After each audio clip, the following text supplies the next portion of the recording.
Delight IAS में मैं kiwi Singh आप सभी का बहुत बहुत स्वागत करती हूँ। आई होप आप सभी की पढ़ाई बहुत अच्छी चल रही होगी।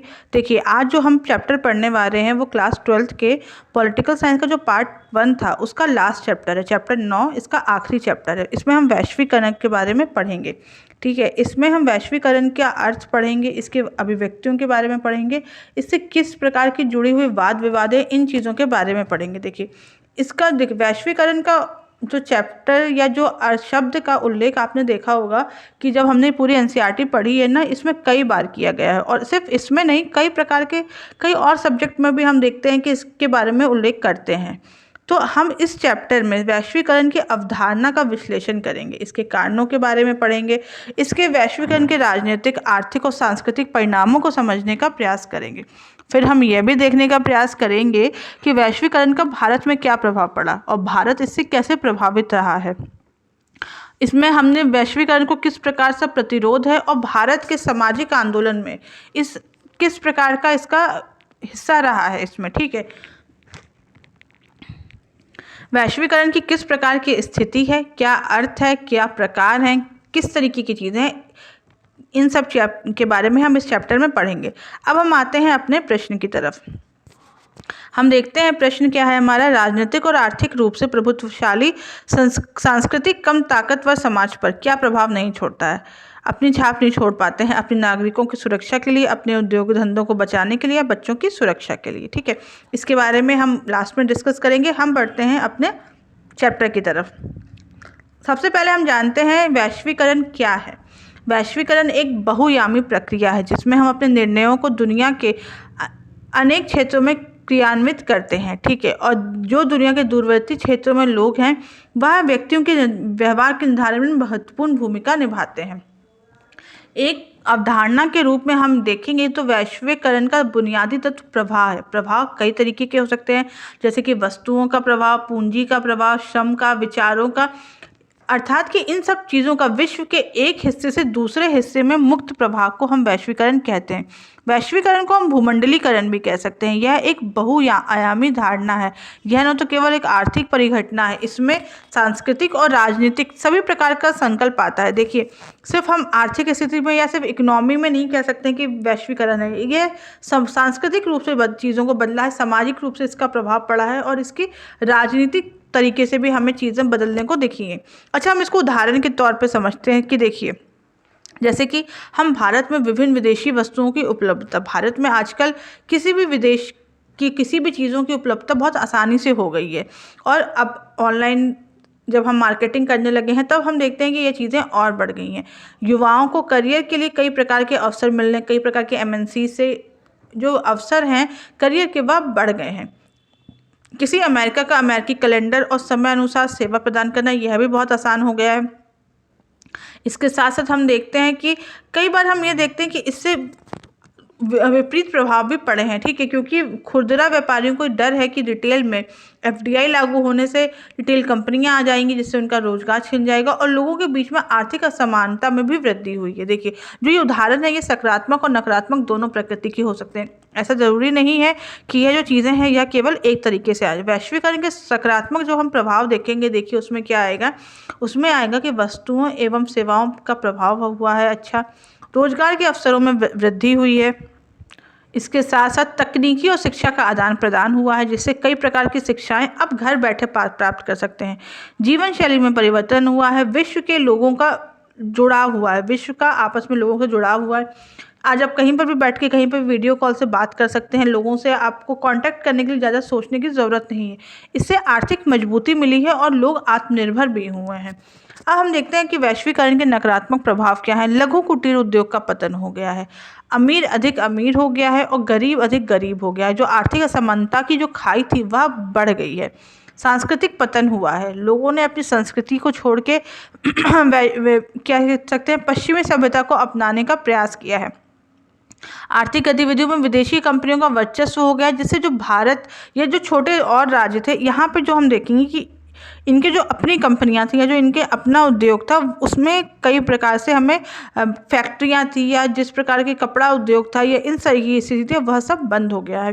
पूंजीपतियों का वर्चस्व बढ़ता चला जा रहा है जिससे पूंजीपति ज़्यादा अमीर होते जा रहे हैं और गरीबों की स्थिति खराब होती जा रही है। अब हम जानते हैं कि वैश्वीकरण के कारण क्या थे। उन्नत प्रौद्योगिकी, विश्व व्यापारी, पारस्परिक जुड़ाव एक प्रमुख कारण है जिसके कारण विश्व एक वैश्विक ग्राम, एक ग्लोबल विलेज बन गया है।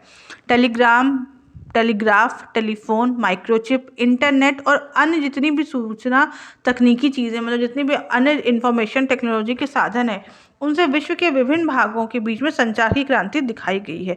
पर्यावरण की वैश्विक समस्याओं जैसे सुनामी, जलवायु परिवर्तन और वैश्विक ताप वृद्धि से निपटने हेतु भी कई प्रकार के अंतर्राष्ट्रीय सहयोग भी मिले हैं। अब हम जानते हैं कि वैश्वीकरण की विशेषताएं क्या हैं। देखिए, इसकी विशेषता ये है कि इससे पूंजी, श्रम, वस्तु और विचारों का गतिशील और मुक्त प्रवाह होता है। पूंजीवादी व्यवस्था, खुलेपन एवं विश्व व्यापार में वृद्धि मिलती है। देश के जुड़े हुए आपसी जुड़ाव और आत्मनिर्भरता के बारे में पता चलता है। विभिन्न आर्थिक घटनाओं जैसे कि मंदी और तेजी तथा महामारियों जैसे कि एंथ्रेक्स, कोविड-19, इबोला, HIV, एड्स और इन सब मामलों में वैश्विक सहयोग मिलता है। ठीक है, और इसमें सभी देश एक दूसरे के साथ मिलकर अपना सहयोग देते हैं। जैसे कि हम भारत का एग्जांपल ले सकते हैं कि भारत ने कोविड की कितनी वैक्सीन कई देशों में पहुंचाई थी। तो इस तरीके से वैश्वीकरण की यह विशेषताएं हैं। अब हम जानते हैं कि वैश्वीकरण की अभिव्यक्तियां क्या हैं या वैश्वीकरण किस प्रकार से होता है। तो इनके जो अभिव्यक्तियां हैं, जो इनके प्रभाव हैं, वह सबसे है राजनीतिक प्रभाव, आर्थिक प्रभाव और सांस्कृतिक प्रभाव। अब हम जानते हैं राजनीतिक प्रभाव के बारे में। वैश्वीकरण से राज्य की क्षमता में कमी आई है। राज्य अब कुछ मुख्य कार्यों जैसे कि कानून व्यवस्था बनाना तथा सुरक्षा तक ही सीमित रहा है। अब बाजार आर्थिक और सामाजिक प्राथमिकताओं का मुख्य निर्धारक हो गया है। राज्य की प्रधानता बरकरार है और उसे वैश्वीकरण से कुछ खास चुनौती नहीं मिलती है। इस पहलू के अनुसार वैश्वीकरण के कारण अत्याधुनिक प्रौद्योगिकी के बूते राज्य अपने नागरिकों के बारे में सूचनाएं जुटा सकता है और कारगर ढंग से कार्य कर सकता है और राज्य कई जगह ताकतवर भी हुए हैं। अब हम जानते हैं वैश्वीकरण के आर्थिक प्रभाव के कारण अंतर्राष्ट्रीय मुद्रा कोष, विश्व बैंक और विश्व व्यापार संगठन जैसे अंतर्राष्ट्रीय संस्थाओं द्वारा आर्थिक नीतियों का निर्माण हुआ है। इस संस्थाओं में धनी एवं प्रभावशील विकसित देशों का प्रभुत्व हुआ है। आयात प्रतिबंधों में अत्यधिक कमी आई है। पूंजी के प्रभाव से पूंजीवादी देशों को लाभ मिला है, परंतु श्रम के निर्बाध प्रभाव न होने के कारण विकासशील देशों को कम लाभ मिला है। विकसित देशों द्वारा वीजा नीति द्वारा लोगों के आवाजाही पर प्रतिबंध लगाया है। इसके कारण सरकारें अपने सामाजिक सरोकारों से मुंह मोड़ रही हैं। उससे सामाजिक सुरक्षा कवच की भी आवश्यकता पड़ती है। वैश्वीकरण के आलोचक यह भी कहते हैं कि इससे समाज में आर्थिक असमानता बढ़ती है। अब हम जानते हैं वैश्वीकरण के सांस्कृतिक प्रभाव के बारे में। सांस्कृतिक समरूपता द्वारा विश्व में पश्चिमी संस्कृतियों को बढ़ावा मिला है। खाना पीना, पहनावा के विकल्पों में भी वृद्धि हुई है। लोगों के सांस्कृतिक परिवर्तनों पर दुविधा आई है। इससे संस्कृति की जो मौलिकता है उस पर बुरा असर पड़ा है। ठीक है, और संस्कृति की जो मौलिकता है वह खत्म होती आ रही है। सांस्कृतिक विभिन्नीकरण जिसमें प्रत्येक संस्कृति कई ज़्यादा अलग और विशिष्ट रहती थी, वह हमें समाप्ति की ओर दिखता है और कई जगह हमें समरूपता देखने को मिलती है। अब हम जानते हैं कि वैश्वीकरण का भारत पर क्या प्रभाव पड़ा है। भारत और वैश्वीकरण किस प्रकार से संबंधित रहा है। आज़ादी के बाद से भारत ने संरक्षणवाद की नीति अपनाई और घरेलू उत्पादों पर बल दिया ताकि भारत आत्मनिर्भर रह सके। लेकिन 1991 में जब नई आर्थिक नीति लागू हुई थी तो भारत वैश्वीकरण के लिए तैयार हुआ और उसने खुलेपन की नीति अपनाई। वैश्वीकरण के कारण भारत की जो आर्थिक दर है वह 7.5% वार्षिक दर से बढ़ी है, जो 1990 में 5.5 वार्षिक दर थी। भारत के कई अनिवासी भारतीय विदेशियों में भारतीय संस्कृति को बढ़ावा दे रहे हैं। भारत के लोग कंप्यूटर सॉफ्टवेयर में अपना वर्चस्व स्थापित करने में कायम रहे हैं और आज भारतीय लोग वैश्विक स्तर पर उच्च पदों पर आसीन होने में भी सफल हुए हैं। और भारत के लोगों का हम देख सकते हैं कि कई जगह बोलबाला आया है और भारत की स्थिति काफ़ी अच्छी हुई है। वैश्विक स्तर पर भारत एक मजबूती के साथ उभरा हुआ है। अब हम जानते हैं कि वैश्वीकरण का ये प्रतिरोध क्यों होता है और इसका भारत और वैश्वीकरण का क्यों प्रतिरोध होता है। देखिए, वामपंथी विचारक हैं वह इसकी आलोचना करते हैं। राजनीतिक अर्थ में इन्होंने इसे राज्य के कमजोर होने की चिंता की है। आर्थिक क्षेत्र में वह कुछ कम क्षेत्रों में निर्भरता और संरक्षणवाद का दौर कायम करना चाहते हैं। उनका मानना है कि आर्थिक क्षेत्र में कई बार सरकार के नियंत्रण ना होने से स्थिति खराब होती जा रही है और पूंजीपतियों का ज़्यादा जोर चलता है या पूंजीपतियों का ज़्यादा दौर आ गया है। सांस्कृतिक संदर्भ में भी इनकी यह चिंता है कि इससे परंपरागत और जो मौलिक संस्कृति है उसका ह्रास होगा और लोग अपने पुराने जीवन मूल्यों और तौर तरीके से हाथ धो बैठेंगे।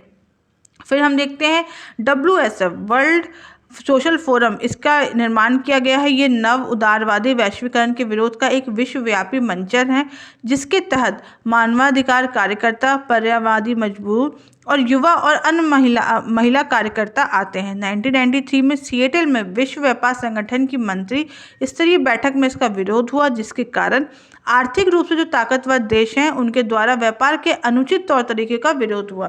देखिए, जो वैश्वीकरण कारण हमने यह देखा कि जो मजबूत देश हैं या देश में भी जो मजबूत लोग हैं उनका बोलबाला ज़्यादा देखने को मिलता है। इन लोगों का ये मानना है कि सांस्कृतिक संदर्भ में और परंपरागत संस्कृति को लोग अपने सदियों से पुराने जो जीवन मूल्य हैं उन और तौर तरीके से भी अपने हाथ धो बैठेंगे।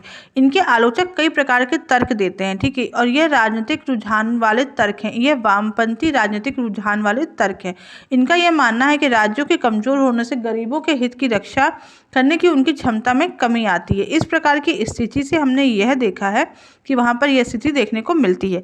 अब हम जानते हैं WSF के बारे में। WSF नव उदारवादी वैश्वीकरण के विरोध के लिए एक विश्व व्यापी मंच है, ठीक है। वर्ल्ड सोशल, जैसा कि मैंने आपको बताया, वर्ल्ड सोशल फोरम, यह इस मंच के तहत मानवाधिकार कार्यकर्ता, पर्यावरणवादी मजदूर, युवा और महिला कार्यकर्ता एकजुट होकर नव उदारवादी वैश्वीकरण का विरोध करते हैं। वर्ल्ड सोशल फोरम की जो पहली बैठक है वह 2001 में ब्राज़ील के पोर्टो अल्गेरे में हुई थी। 2004 में इसकी बैठक मुंबई में हुई थी और इसकी बैठक ब्राज़ील में 2018 में भी हुई है।